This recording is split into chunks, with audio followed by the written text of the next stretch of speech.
봄비가 내리던 오후 시골 단독주택의 작은 마당에 낯선 차 한 대가 들어섰습니다.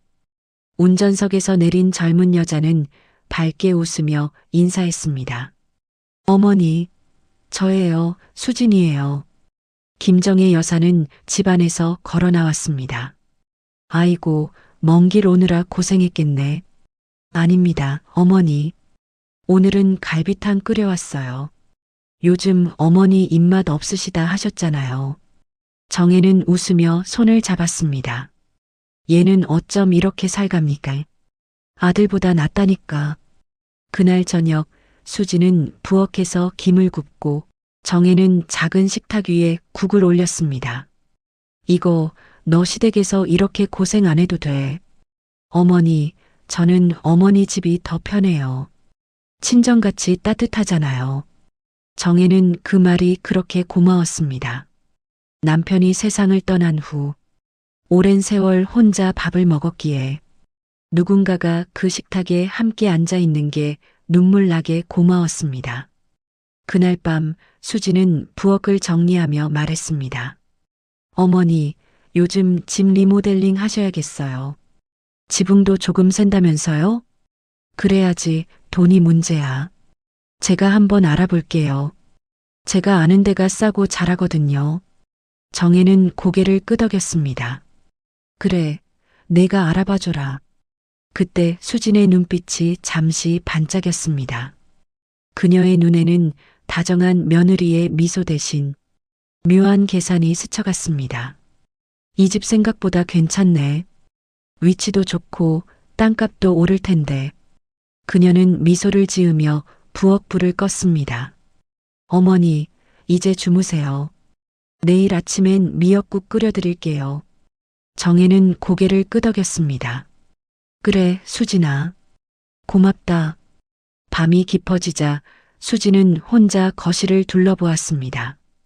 액자 속엔 남편 민수의 어린 시절 사진과 장사 30년 개근상이란 상패가 걸려 있었습니다. 그녀는 속으로 중얼거렸습니다.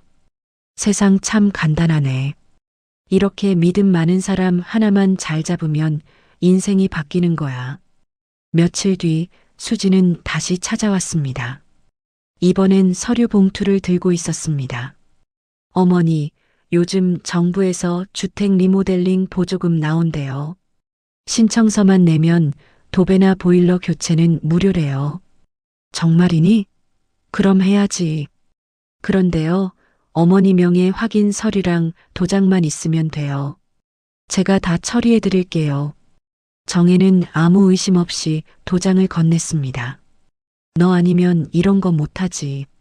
고맙다. 제가 어머니 딸이잖아요. 수지는 밝게 웃으며 봉투를 챙겼습니다. 하지만 그 서류는 보조금 신청서가 아니라 담보대출 위임장이었습니다. 며칠 후 정혜는 은행에서 전화 한 통을 받았습니다. 김정혜 고객님, 이번에 주택담보대출 승인 나셨습니다. 대출이요? 전 그런 거 안 했는데요. 보조금 신청과 함께 자동 대출 처리됐습니다. 정혜는 놀라 수진에게 전화를 걸었습니다. 수진아, 은행에서 이상한 전화를 받았어. 내가 대출을 했다는데? 어머니, 아, 그거요? 시스템상 자동이에요. 이자도 거의 없어요. 걱정 마세요. 그럼 내 이름으로 돈이 나간 거니? 아니에요. 그냥 형식적인 절차예요. 정혜는 여전히 믿었습니다. 요즘은 다 이렇게 복잡하구나. 그날 밤 수지는 집에 돌아가 노트북을 열었습니다. 화면엔 김정혜 명의 주택담보대출 승인 완료. 금액은 8천만 원. 그녀는 미소를 지었습니다. 이제 시작이야. 그녀는 몇 주 동안 정혜를 더 살뜰히 챙겼습니다. 병원 진료 동행, 반찬 챙기기, 세탁 도와주기. 정혜는 감동했습니다. 수진아, 요즘은 내가 내 낙이야. 어머니, 전 어머니 없으면 외로워요. 하지만 그 다정함은 더 큰 신뢰를 얻기 위한 투자였습니다. 그녀는 점점 정혜의 통장 관리까지 맡았습니다. 어머니, 요즘 인터넷 뱅킹 하시기 힘드시잖아요. 제가 대신 넣고 빼드릴게요. 그래, 그럼 부탁할게. 이제 정혜의 돈이 어디로 흘러가는지도 정혜 본인은 알지 못했습니다. 며칠 후 수지는 민수에게 전화를 걸었습니다. 여보, 어머니가 요즘 좀 이상하세요. 자꾸 돈 얘기만 하세요. 우리 엄마가 요즘도 나한테 돈 안 달라는데? 아니요, 전혀요. 근데 계속 누가 돈을 훔쳐간다느니, 은행에서 전화를 받았다느니 그래요. 엄마가 이제 나이도 있고 좀 예민하시겠지. 그래서요, 제가 집안일이랑 돈 관리를 도와드리려고요. 엄마 통장 비밀번호 좀 알려주세요. 대신 관리해 드릴게요. 그래, 그게 낫겠네. 민수는 아무 의심 없이 알려줬습니다. 역시 당신밖에 없어. 걱정 마요. 내가 다 알아서 할게요. 그날 밤 수지는 모든 계좌를 연결했습니다. 김정의 명의 주택담보대출 상환 보류. 김정의 통장 잔액 2,412만 원 이체 완료. 그녀는 노트북 화면을 닫으며 중얼거렸습니다. 세상에 이렇게 쉬울 줄이야. 그 무렵 정혜는 이상함을 느꼈습니다. 은행에서 자꾸 돈이 빠져나갔다는데 내가 쓴 적이 없는데. 어머니, 요즘 보일러 공사하느라 들어간 거예요. 그래. 그런데 왜 영수증이 없니? 제가 다 보관 중이에요. 어머니는 신경 쓰지 마세요. 정혜는 불안했지만 다시 며느리의 다정한 얼굴을 보며 마음을 누그러뜨렸습니다. 그래, 내가 괜히 의심하는 거겠지. 그러나 그날 밤 수지는 새벽에 몰래 전화를 걸었습니다. 응, 오빠. 내일 돈 들어와. 그 여사님 거 다 정리됐어. 곧 그 집도 넘어올 거야. 창밖으로 보름달이 비쳤습니다. 수지는 와인잔을 들고 웃었습니다. 이제 진짜 끝이야. 그 여사님은 아직도 내가 천사인 줄 알겠지? 초여름에 더운 바람이 불던 날, 정혜 여사는 현관문 앞에 붙은 종이를 보고 숨이 멎었습니다. 담보물 처분 예정 통보서. 손이 덜덜 떨렸습니다. 이게 뭐야, 왜 내 집이 처분이 된대? 그녀는 급히 며느리 수진에게 전화를 걸었습니다. 수진아, 집 앞에 이상한 게 붙었어. 내 이름으로 대출이 걸려 있다는데? 어머니, 놀라지 마세요. 그거 시스템상 자동으로 붙는 거예요. 제가 알아서 정리할게요. 정리라니? 내 집이잖아. 걱정하지 마세요. 이번 주 안으로 다 해결될 거예요.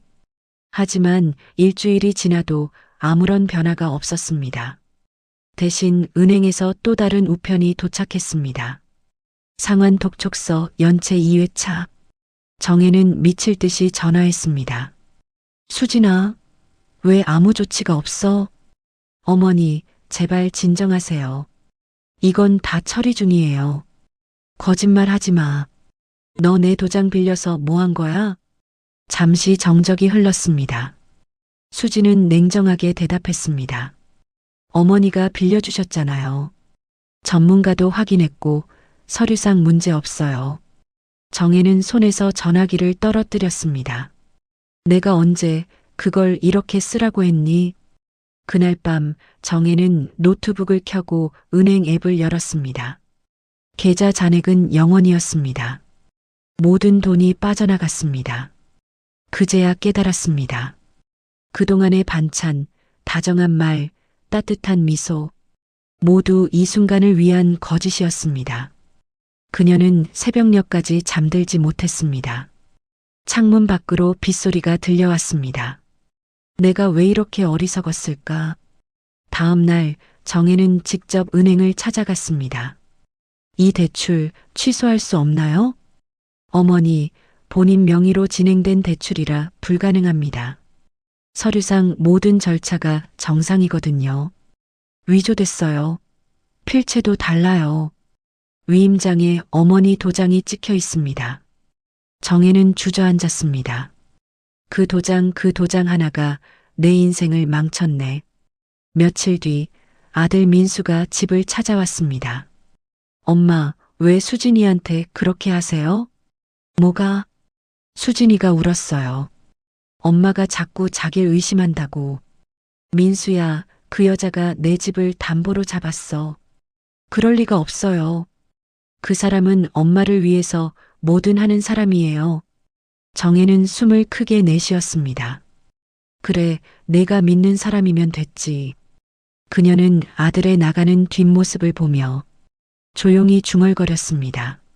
아들아, 언젠가 알게 될 거야. 그게 사랑이 아니라 덫이었다는 걸. 며칠 후 동네 우체국에서 우편이 하나 도착했습니다. 김정의 명의 부동산 압류예고 통보. 정혜는 손으로 편지를 꼭 쥐었습니다. 이제 끝이구나. 그녀는 허름한 시장 통닭집 앞에서 멍하니 앉아 있었습니다. 평생 벌어서 아들 키워서 며느리 하나 믿었더니 이 꼴이구나. 그녀의 눈에 눈물이 맺혔습니다. 며칠 후 동네 아주머니가 찾아왔습니다. 정혜 씨, 저기 며느리분 지난주에 부동산에서 봤어요. 부동산이요? 네. 젊은 남자랑 같이 왔더라고요. 매물 확인하러 왔다고 하던데. 정혜는 얼어붙은 듯 말했습니다. 젊은 남자요? 네, 어머니가 도와주신다면서. 이 근처 집 몇 군데 알아보더라고요. 그날 밤 정혜는 혼자 부동산을 찾아갔습니다. 혹시 이 주소로 며느리라는 여자가 왔나요? 사장은 고개를 끄덕였습니다. 예, 박수진 씨 맞죠? 이 근처 전세 알아보고 계시던데요. 정혜는 손을 떨었습니다. 그럼 이 집은? 그분이 내놓으셨죠. 본인 소유라고 하시던데요. 정혜는 그 자리에 주저앉았습니다.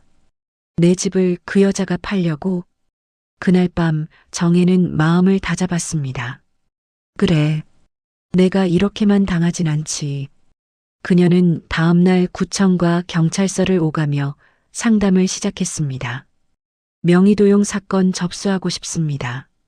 증거가 있나요? 도장, 필체, 통장 거래 내역. 모두 있습니다. 담당 경찰은 서류를 보며 고개를 끄덕였습니다. 이건 명백히 사기입니다. 다만 가족관계라 입증이 조금 어렵습니다. 가족이라서 더 잔인했어요. 그 말 꼭 기록하겠습니다. 며칠 뒤 정혜는 수진에게 전화를 걸었습니다. 수진아, 우리 얘기 좀 하자. 어머니, 요즘 왜 그렇게 예민하세요? 너 부동산에 갔다면서? 아, 그거요. 그냥 알아본 거예요. 이 집 팔고 도시로 가면 어머니도 편하시잖아요. 내 허락도 없이 내 집을? 어머니, 솔직히 말씀드릴게요. 이 집, 제 이름으로 이미 절반 넘어왔어요. 정혜는 온몸이 굳었습니다. 뭐라고 했니, 지금? 대출 갚는 조건으로 저한테 일부 명의가 넘어오게 돼 있어요. 이제 절반은 제 거예요. 그녀는 웃었습니다. 그러니까 어머니, 이제 이 집은 저랑 반반이에요. 정혜는 손으로 전화를 쥐며 속삭였습니다. 너는 악마구나. 어머니, 세상은 착한 사람 편 안 들어줘요. 이건 현실이에요. 그녀는 전화를 끊었습니다. 정혜는 며칠 동안 아무 말도 하지 않았습니다. 대신 매일 새벽 메모를 하기 시작했습니다. 날짜, 통화 내용, 금액, 증거. 그녀는 모든 것을 기록했습니다. 그녀는 다시 경찰서로 갔습니다. 저 이거 다 정리했습니다. 증거로 채택하겠습니다. 이제 곧 영장이 나올 겁니다. 정혜는 고개를 끄덕였습니다. 이제 그 애가 진짜 현실이 뭔지 알게 될 거예요. 며칠 뒤 경찰이 집을 찾아왔습니다. 김정혜 씨 맞으시죠? 박수진 씨 관련해서 추가 확인이 필요합니다. 드디어 잡혔나요? 예, 해외 출국 시도하다 공항에서 체포됐습니다. 정혜는 그 자리에 그대로 주저앉았습니다. 그래, 세상은 아직 완전히 썩진 않았구나. 그녀의 손끝이 미세하게 떨렸습니다. 눈물 한 줄기가 주름진 볼을 따라 흘러내렸습니다. 이제야 끝이 보이네. 체포된 며느리, 드러나는 진실. 그날 오후 정혜는 경찰서 조사실로 들어갔습니다. 냉기 서린 공간에 낯익은 목소리가 들렸습니다. 어머니, 오셨어요? 유리창 너머로 수진이 앉아 있었습니다. 양손엔 수갑이 채워져 있었고 그녀는 여전히 미소를 띠고 있었습니다. 내가 여길 왜 왔겠니? 오해시죠. 어머니가 동의하셨잖아요. 동의? 그건 서류를 속였잖아. 증거 있나요? 정혜는 숨을 고르며 말했습니다. 이젠 다 끝났어. 너의 모든 계좌와 통화 내역 다 확인됐어. 그때 담당 형사가 들어왔습니다. 박수진 씨, 김정혜 여사님 명의로 진행된 대출금 8천만 원 외에 추가로 다른 계좌로 송금된 금액이 확인됐습니다. 총액은 2억 4천. 정혜는 숨이 막혔습니다. 2억? 형사는 고개를 끄덕였습니다. 그중 일부는 다른 남성명의 계좌로 흘러갔습니다. 정혜는 차가운 목소리로 물었습니다. 남성이라니 누구요? 박수진 씨 전 남편이자 현재 동거 중인 인물로 확인됐습니다. 순간 정혜는 몸을 떨었습니다. 그래서 그랬던 거구나. 처음부터 다 계획이었어. 수지는 여전히 웃고 있었습니다. 어머니, 세상은 착하기만 한 사람을 지켜주지 않아요. 전 그저 제 방식대로 살아남으려 했을 뿐이에요. 정혜는 유리창 너머로 그 여자를 바라보며 조용히 중얼거렸습니다. 살아남으려고 사람을 짓밟는 건 살아남은 게 아니야. 그건 썩은 거야. 며칠 뒤 경찰 수사가 본격적으로 시작됐습니다. 언론은 이 사건을 시어머니 명의 도용 사기 사건으로 다뤘습니다. 지역 방송에서는 가족 간 신뢰를 악용한 범죄라며 정혜의 얼굴을 모자이크 처리한 인터뷰가 나갔습니다. 정혜는 인터뷰에서 짧게 말했습니다. 사람을 믿은 게 죄라면 그래도 전 그 믿음을 후회하진 않습니다. 며칠 뒤 정혜는 구치소 면회를 신청했습니다. 그곳에는 아들 민수가 먼저 와 있었습니다. 그의 얼굴은 초췌했습니다. 엄마, 왔구나. 그녀가 그 사람이 다 그랬대요. 돈이 필요했다고. 민수야, 아직도 그 말을 믿니? 믿고 싶지 않아요. 하지만 내가 너무 몰랐어요. 민수는 고개를 숙였습니다. 엄마, 나 수진한테 통장 비밀번호 알려줬어요. 엄마 돈을 다 옮긴 사람은 나예요. 정혜는 잠시 멍하니 아들을 바라봤습니다. 그럼 내가, 그 여자가 나를 이용했어요. 엄마랑 나 둘 다. 정혜는 천천히 아들의 손을 잡았습니다. 그래, 내 잘못도 있겠지. 하지만 넌 속은 거야. 우리 둘 다 그 애한테 이용당한 거야. 민수는 울었습니다. 엄마, 미안해요. 그 사람을 아직도 완전히 미워지지가 않아요. 그럴 수도 있지. 사람이니까. 며칠 뒤 법정이 열렸습니다. 재판장은 묻습니다. 피고 박수진 혐의를 인정합니까? 수진은 단호히 대답했습니다. 아니요. 저는 시어머니의 동의를 받았습니다. 증거는요? 그분의 도장이 찍혀 있습니다. 검사는 반박했습니다. 피고는 김정혜 씨의 신뢰를 이용해 사문서를 위조하고 대출금을 편취했습니다. 정혜는 증인석에 앉아 있었습니다. 마이크 앞에서 그녀는 조용히 말했습니다. 제가 도장을 찍은 건 맞습니다. 하지만 그건 보조금 신청서였어요. 그 아이는 날 속였어요. 변호인은 질문했습니다. 그럼에도 불구하고 며느리를 의심하지 않으셨나요? 그 아이가 내 딸 같았거든요. 딸처럼 여긴 며느리가 사기를 쳤다고 믿을 수 있습니까? 정혜는 눈을 감았습니다. 믿기 싫었습니다.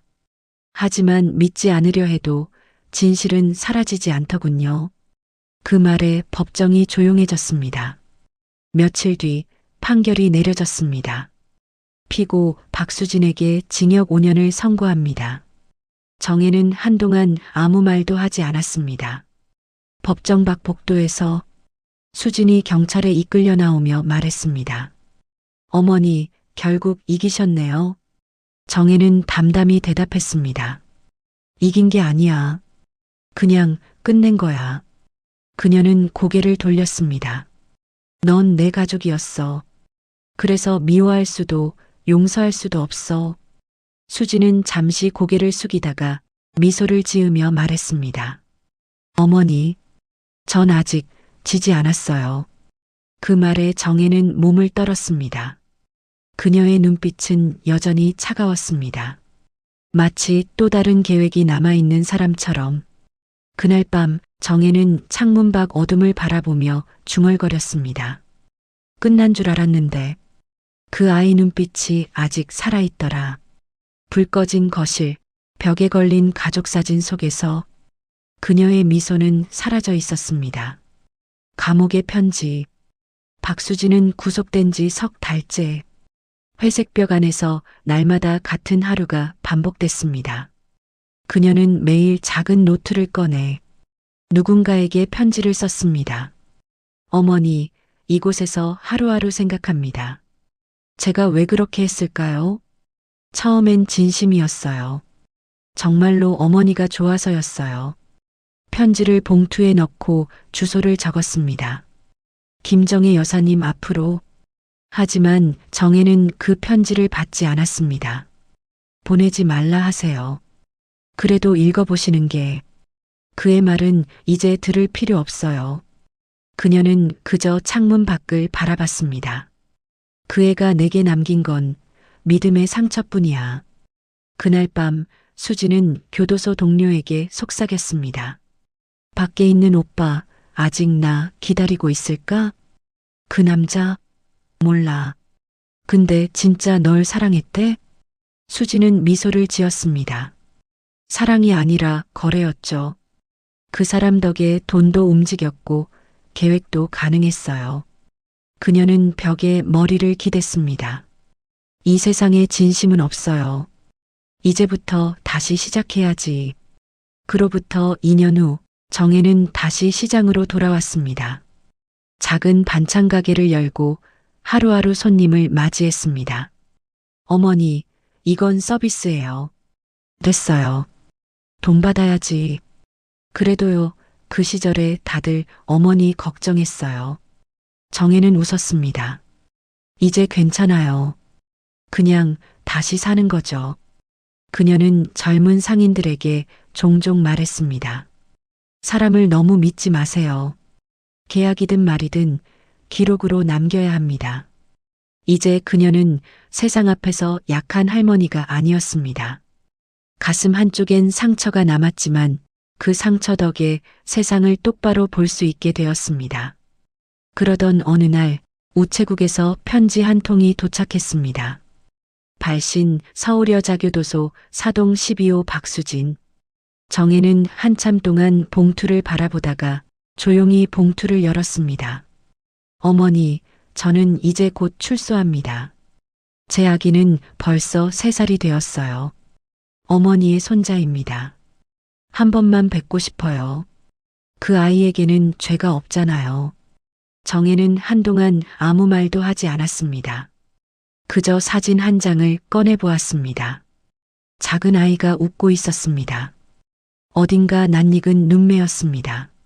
수진의 얼굴이었지만 그 속엔 아들의 어린 시절 모습이 겹쳐 보였습니다. 정혜는 속삭였습니다.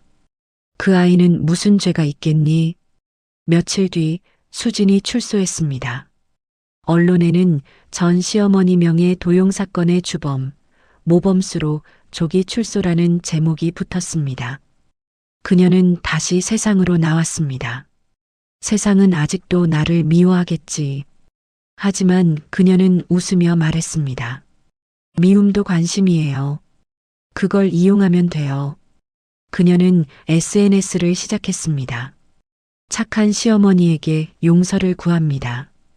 그 문장 하나로 사람들의 동정심이 몰렸습니다. 사람은 누구나 실수하죠. 그래도 반성한다니 다행이에요. 그녀는 교묘하게 여론을 바꿔갔습니다. 그리고 다시 한 통의 편지를 보냈습니다. 어머니, 방송국에서 제 이야기를 다큐로 다루고 싶대요. 어머니만 동의해 주시면 진실을 밝힐 수 있을 것 같아요. 정혜는 조용히 편지를 읽었습니다. 진실을 밝힌다니 또 뭔가 꾸미는 거겠지. 하지만 이번엔 달랐습니다. 그녀는 방송 출연 제안을 수락했습니다. 그래. 이번엔 내가 끝까지 말할 거야. 며칠 뒤 방송국 스튜디오. 카메라 앞에 마주 앉은 두 사람. 수지는 단정한 옷차림으로 미소를 지었습니다. 어머니, 오랜만이에요. 그래. 많이 변했구나. 후회하고 있어요. 그땐 정말 어리석었어요. 진행자가 물었습니다. 어머니께 용서받고 싶으신가요? 네. 다시 가족이 되고 싶어요. 정혜는 잠시 침묵하다가 말했습니다. 가족이요? 가족은 피로 맺어지는 게 아니라 신뢰로 맺어지는 겁니다. 방송은 전국적으로 화제가 되었습니다. 그러나 방송이 끝난 뒤 제작진은 놀라운 제보를 받았습니다. 그 여자가요, 다시 부동산 거래하고 있더라고요. 이번엔 다른 노인 명의로요. 며칠 뒤 경찰이 다시 그녀의 집을 찾았습니다. 박수진 씨 명의대여 및 사기 혐의로 체포합니다. 또요? 이번엔 어머니 이름이 아니더군요. 하지만 수법은 똑같습니다. 수지는 차가운 웃음을 지었습니다. 이 세상은 절대 변하지 않아요. 그냥 내가 더 빨랐을 뿐이에요. 시간이 흘러 정혜는 80이 넘었습니다. 이젠 장사를 그만두고 작은 반지하 방에서 조용히 살고 있었습니다. 하루는 우편함에 봉투 하나가 꽂혀 있었습니다. 김정혜 여사님께. 봉투 속에는 사진 한 장과 편지 한 통이 들어 있었습니다. 어머니, 저 박수진이에요. 이번엔 정말로 죄를 뉘우쳤습니다. 교도소 안에서 아이가 자라게 하고 싶지 않아요. 부탁드려요. 제 아이를 한 번만 봐주세요. 정혜는 편지를 천천히 접었습니다. 그녀의 눈가엔 주름이 깊어졌지만 그 주름 사이로 따뜻한 눈물이 흘렀습니다. 그녀는 작은 목소리로 말했습니다. 그래, 그 아이는 죄가 없지. 며칠 뒤 작은 놀이터 벤치 위에 정혜가 앉아 있었습니다. 멀리서 한 아이가 뛰어오더니 그녀 앞에 멈춰 섰습니다. 할머니, 안녕하세요? 그래, 넌 이름이 뭐니? 저요? 민재요. 정혜는 천천히 미소 지었습니다. 그래, 민재야. 참 착한 이름이구나. 그녀는 아이의 손을 잡으며 속삭였습니다. 너희 엄마가 어떤 사람이었든 넌 그보다 더 좋은 사람이 되렴. 멀리서 보호관찰관이 아이를 불렀습니다. 정혜는 천천히 일어섰습니다. 햇살이 따뜻하게 그녀의 어깨를 감싸고 있었습니다. 그녀는 속삭였습니다. 이제 됐어. 모든 건 끝났어. 카메라는 천천히 멀어지고 노을빛 속에서 정혜의 뒷모습이 작게 흔들렸습니다. 그녀의 손엔 한때 자신을 속였던 며느리가 보냈던 마지막 사진이 들려 있었습니다. 그녀는 그것을 하늘로 들어올리며 작게 미소 지었습니다. 수진아, 그래도 널 완전히 미워하진 않았단다. 노을이 사라지고 잔잔한 피아노 음악이 흐르며 화면엔 마지막 문장이 떠올랐습니다. 믿음은 배신당해도 사람의 마음은 끝내 사랑을 잊지 않는다. 겉으로는 천사 같았지만 그녀의 마음속에는 욕망이 숨어 있었습니다. 사랑도 가족도 돈도 모두 그녀의 계산 속에 있었던 것이었습니다. 하지만 세상은 오래 속지 않았습니다. 진실은 언제나 가장 잔인한 순간의 모습을 드러냅니다. 그녀가 흘린 눈물은 연민이 아니라 후회의 눈물이었습니다. 그리고 남겨진 사람들은 이제야 깨달았습니다. 가면은 언젠가 벗겨지게 되어 있습니다. 진심만이 사람을 구할 수 있다는 것을요. 이 이야기는 끝났지만 어쩌면 우리 곁에도 또 다른 가면을 쓴 천사가 웃고 있을지도 모릅니다. 지금까지 천사의 가면을 쓴 며느리였습니다. 오늘의 이야기 어떠셨나요? 여러분의 생각을 댓글로 남겨주세요. 구독과 좋아요, 알림 설정까지 눌러주시고 공유해주신다면 새로운 이야기로 찾아올게요. 오늘도 소중한 시간 내어주셔서 감사합니다. 항상 건강하고 좋은 하루 되세요.